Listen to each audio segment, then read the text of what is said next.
সাধারণ শিক্ষার্থীদের সাথে একমত প্রকাশ করতে কোনো দল লাগে না। একটা কথা মনে রাখবেন, আজকে যদি এই সন্তানগুলো আপনার হতো, আজকে যদি পাখির মতো গুলি করে আপনার সন্তানকে মেরে ফেলতো, আপনার কেমন লাগতো?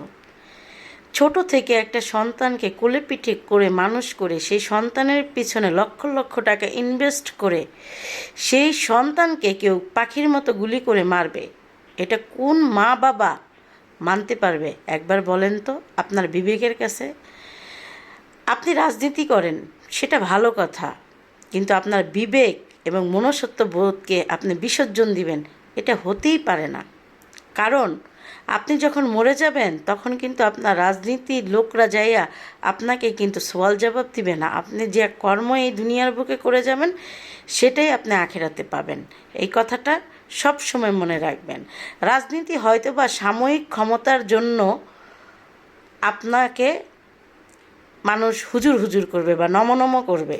যখন আপনি রাজনীতি মরে যাবেন ওই দুনিয়ায় কিন্তু আপনাকে নম হুজুর হুজুর করবে না।